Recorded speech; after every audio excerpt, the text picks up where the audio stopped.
வணக்கம். இன்றைய செய்திகளில் முதலில் தலைப்புச் செய்திகள். பஹல்காம் தாக்குதல் ஆபரேஷன் சிந்தூர் நடவடிக்கை தொடர்பாக விவாதிக்க வலியுறுத்தல். सदन के अंदर हाँ हर चीज का जवाब देगी सरकार, हर चीज का सरकार ने काम जवाब देंगे. எதிர்க்கட்சிகள் முழக்கத்தால் நாடாளுமன்ற அவை நடவடிக்கைகள் பாதிப்பு.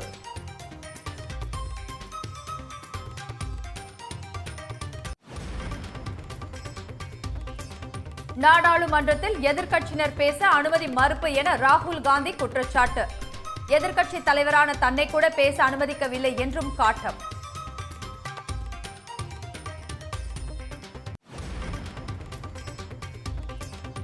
அரசியல் மோதலுக்கு அமலாக்கத்துறையை பயன்படுத்துவதா? அமலாக்கத்துறை இயக்குநரகத்திற்கு உச்சநீதிமன்றம் சரமாரி கேள்வி.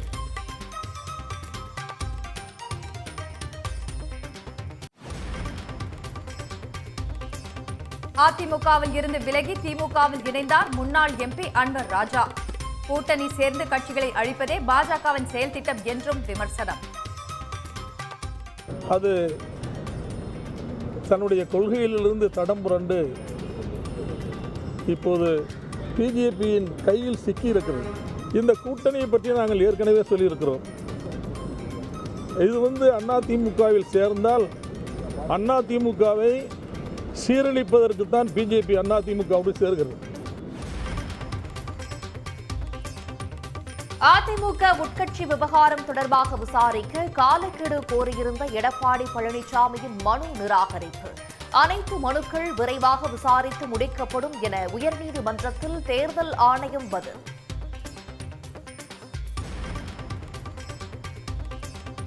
கேரள முன்னாள் முதலமைச்சர் VS அச்சுதானந்தன் உடல்நலக் குறைவால் காலமானார். அச்சுதானந்தன் மறைவுக்கு பிரதமர் மோடி, முதலமைச்சர் MK ஸ்டாலின் உள்ளிட்டோர் இரங்கல்.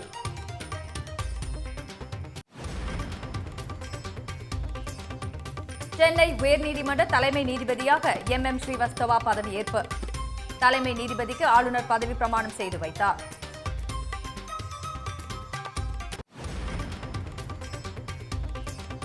தெலங்கானாவில் நகைக்கடையின் கழிவறை சுவரை துளையிட்டு 18 கிலோ தங்கம் கொள்ளை. 17 கோடி ரூபாய் மதிப்புள்ள நகைகளை கொள்ளையடித்த கும்பலுக்கு வலைவீச்சு.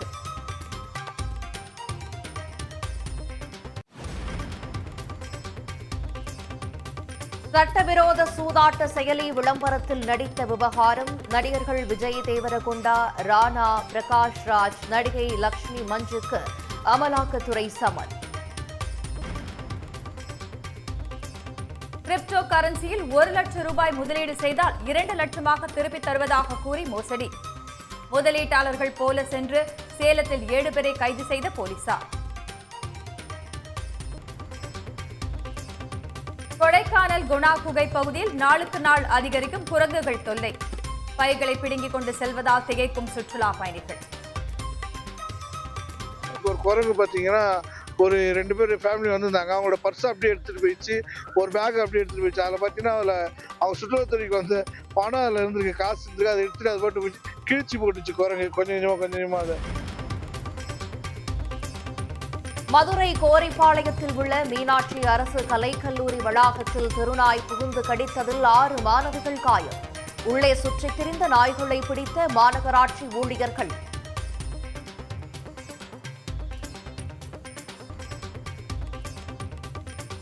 ராமநாதபுரத்தில் விளைவிக்கப்படும் குழியடிச்சான் அரிசிக்கு புவிசார் குறியீடு கோரி விண்ணப்பம். பாரம்பரிய ரகத்திற்கு அங்கீகாரம் வழங்க விவசாயிகள் கோரிக்கை.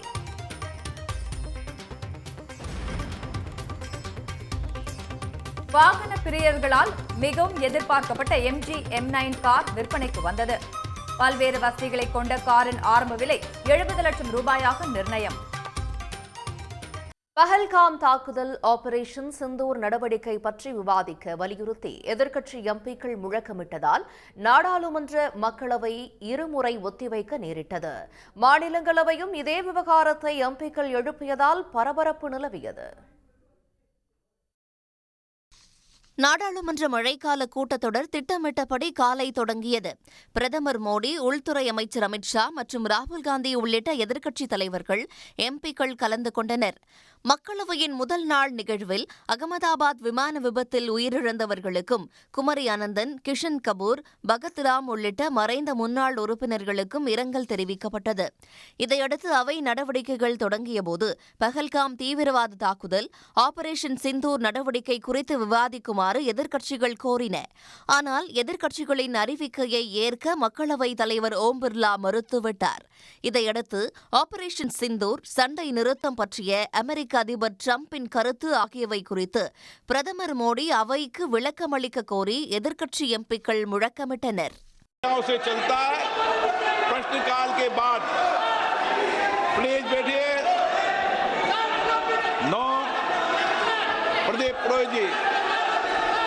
பரபரப்புக்கு இடையே அவையை நடத்த முயன்ற சபாநாயகர் ஓம் பிர்லாவின் முயற்சி பலனளிக்கவில்லை. எதிர்க்கட்சியினர் தொடர்ந்து குரல் எழுப்பியபடி இருந்ததால் மக்களவை 12 மணி வரை ஒத்திவைக்கப்பட்டது. இதே விவகாரம் மாநிலங்களவையிலும் எதிரொலித்ததால் அவைத் தலைவர் ஜெகதீப் தன்கர் 12 மணி வரை அவையை ஒத்திவைக்க நேரிட்டது.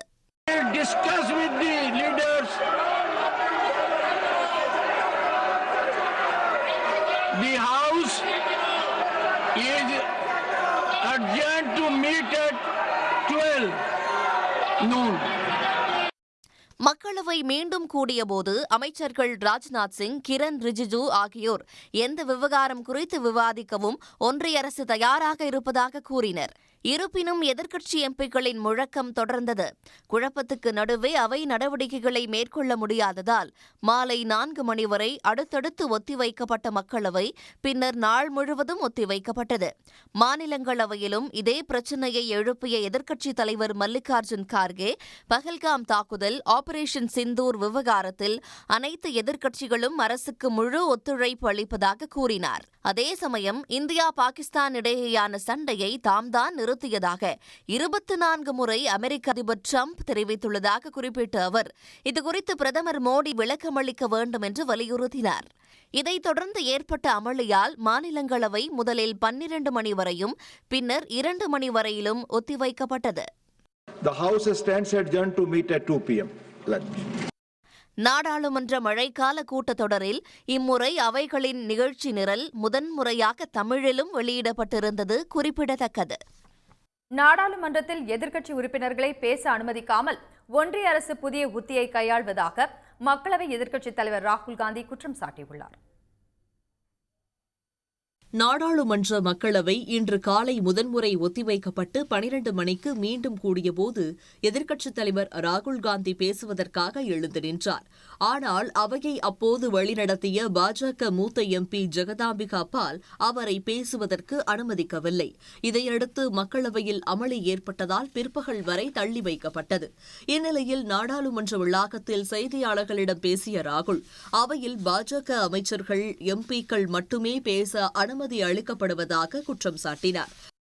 हाउस में डिफेंस मिनिस्टर को बोलने देते हैं, उनके लोगों को बोलने देते हैं, मगर अगर विपक्ष का कोई कुछ कहना चाहता है तो अलाउड नहीं है. मैं लीडर ऑफ ऑपोजिशन है, मैं लीडर ऑफ ऑपोजिशन हूँ, मेरा हक है, तो मुझे तो कभी बोलने ही नहीं देते हैं. तो ये एक नया अप्रोच है.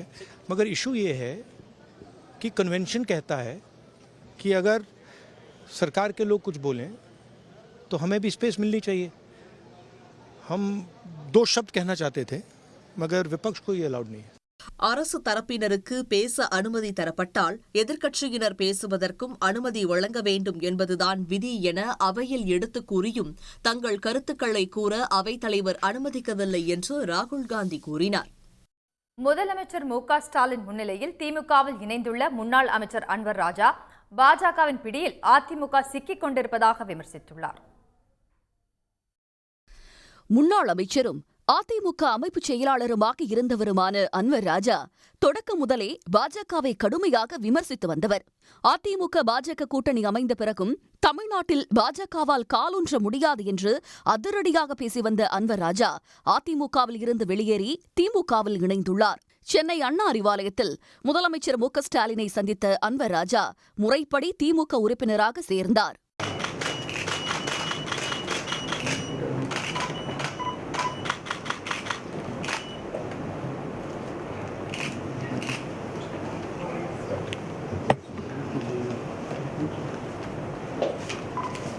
பின்னர் செய்தியாளர்கள் மத்தியில் பேசிய அன்வர் ராஜா, அதிமுகவை அழிப்பதே பாஜகவின் செயல் திட்டம் என்று விமர்சித்தார். அதிமுகவை அழிப்பதற்காகவே பாஜக அக்கட்சியுடன் கூட்டணி சேர்ந்திருப்பதாகவும் கூறியுள்ளார். எந்த கட்சியில் இவர்கள் சேர்ந்தாலும் சரி, அந்த கட்சியை அழிப்பதுதான் அவருடைய நோக்கம். இப்போது அதிமுகவை அழித்துவிட்டு அதற்கு பிறகு திமுகவோடு ஃபைட் பண்ண வேண்டும் என்பதுதான் அவருடைய அஜெண்டா. அந்த அஜெண்டாவைத்தான் அவர்கள் நிறைவேற்றி கொண்டிருக்கிறார்கள். பிஜேபியில் அந்த அஜெண்டா தான் இப்போது அதைத்தான் அவர்கள் நிறைவேற்றி கொண்டிருக்கிறார்கள். ஒரு இடத்தில் கூட நம்முடைய உள்துறை அமைச்சர் அமித்ஷா அவர்கள் எடப்பாடி பழனிசாமி தான் முதலமைச்சர் என்று சொல்லவில்லை.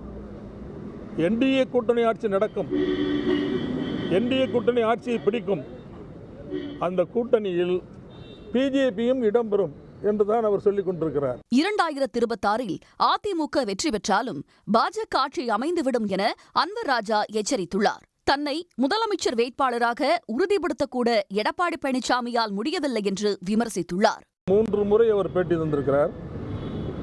ஒரு இடத்தில் கூட திரு அமித்ஷா அவர்கள் அண்ணன் எடப்பாடி பழனிசாமி அவர்களுடைய பெயரை இவர்தான் முதலமைச்சர் வேட்பாளர் என்று குறிப்பிடவில்லை.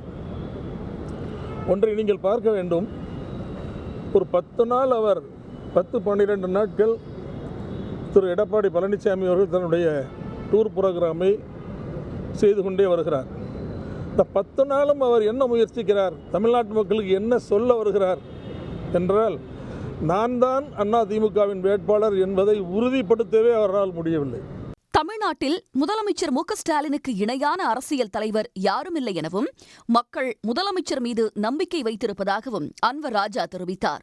மானமும் சுயமரியாதையும் கொண்ட தமிழ்நாட்டை உருவாக்குவதில் முதலமைச்சர் மு க ஸ்டாலின் உறுதி காட்டுவதால் திமுகவில் இணைந்திருப்பதாக விளக்கமளித்துள்ளார்.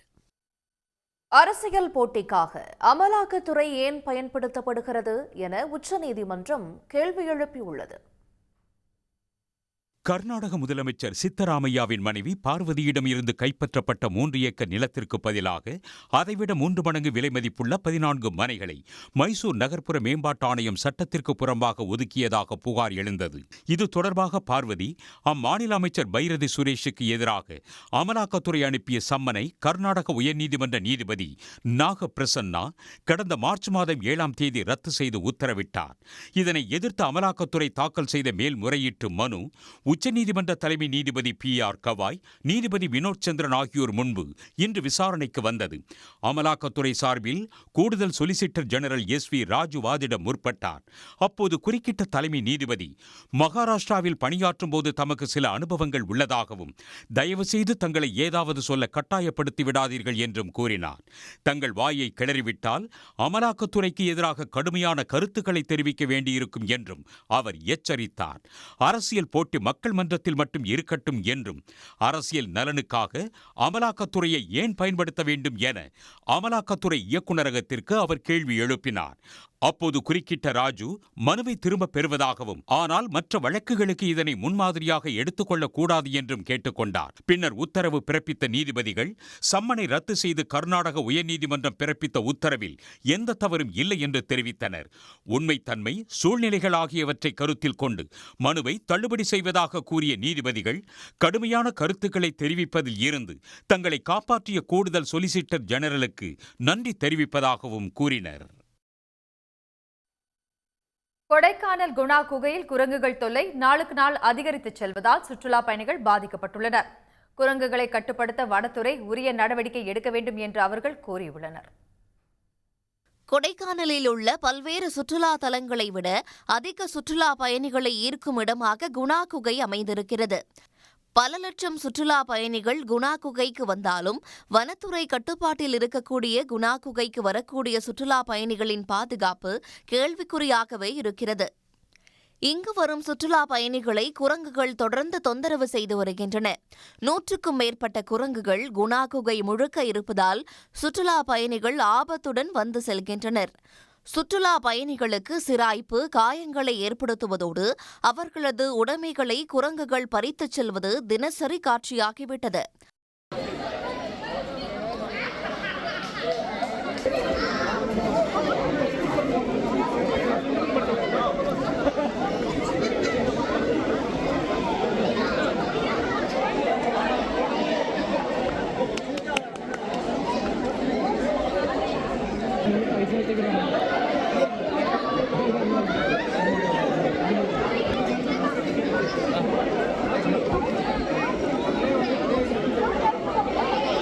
ஒரு 2 பேர் ஃபேமிலி வந்திருந்தாங்க. அவங்களோட பர்ஸ் அப்படியே எடுத்துட்டு போயிடுச்சு.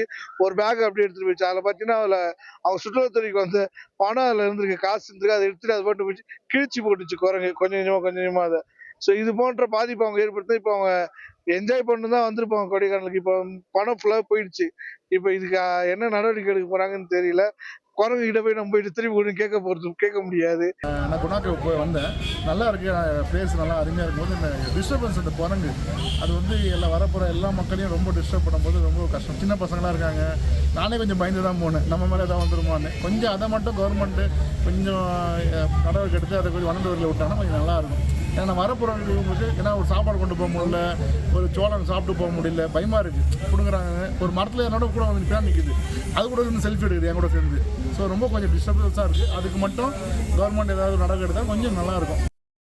சுற்றுலா பயணிகளின் உடைமைகளை மரத்தின் மீது கொண்டு போய் வைத்து அதில் உள்ள பொருட்களை வனப்பகுதிக்குள் வீசுவதால் அனைத்தையும் தொலைத்துவிட்டு சுற்றுலா பயணிகள் பரிதவிக்கும் நிலை ஏற்படுகிறது.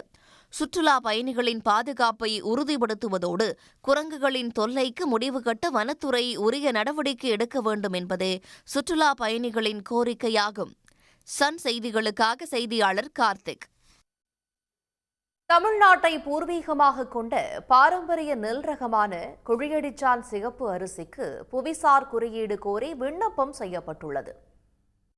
ராமநாதபுரம் விவசாயிகளால் பயிரிடப்படும் பழங்கால நெல் ரகம் முகவை குழியடிச்சான் சிகப்பு அரிசி. இது தனித்துவமான சுவை மற்றும் மணத்தை கொண்டுள்ளது.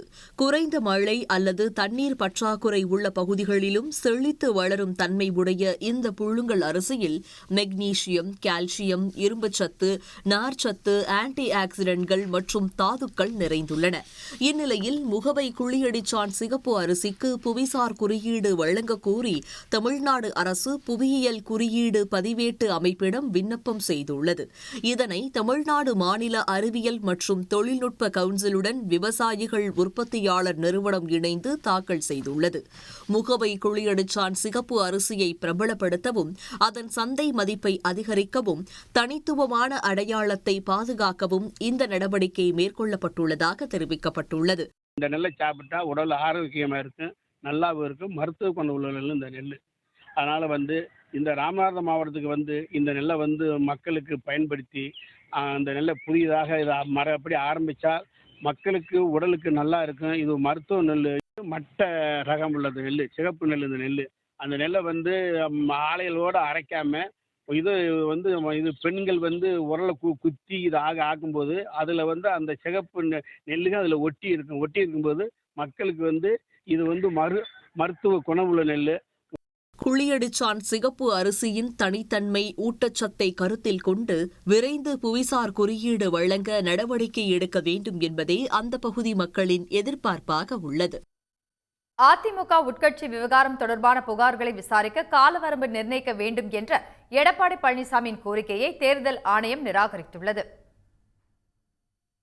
அதிமுக உட்கட்சி விவகாரம் தொடர்பாக திண்டுக்கல்லை சேர்ந்த சூரியமூர்த்தி, வழக்கறிஞர் ராம்குமார் ஆதித்தன், பெங்களூரு புகழேந்தி உள்ளிட்டோர் அளித்த புகார்கள் மீதான ஆரம்பகட்ட விசாரணையை நடத்தி முடிக்க தேர்தல் ஆணையத்திற்கு காலவரம்பு நிர்ணயிக்க கோரி அதிமுக பொதுச் செயலாளர் எடப்பாடி பழனிசாமி சென்னை உயர்நீதிமன்றத்தில் மனு தாக்கல் செய்திருந்தார்.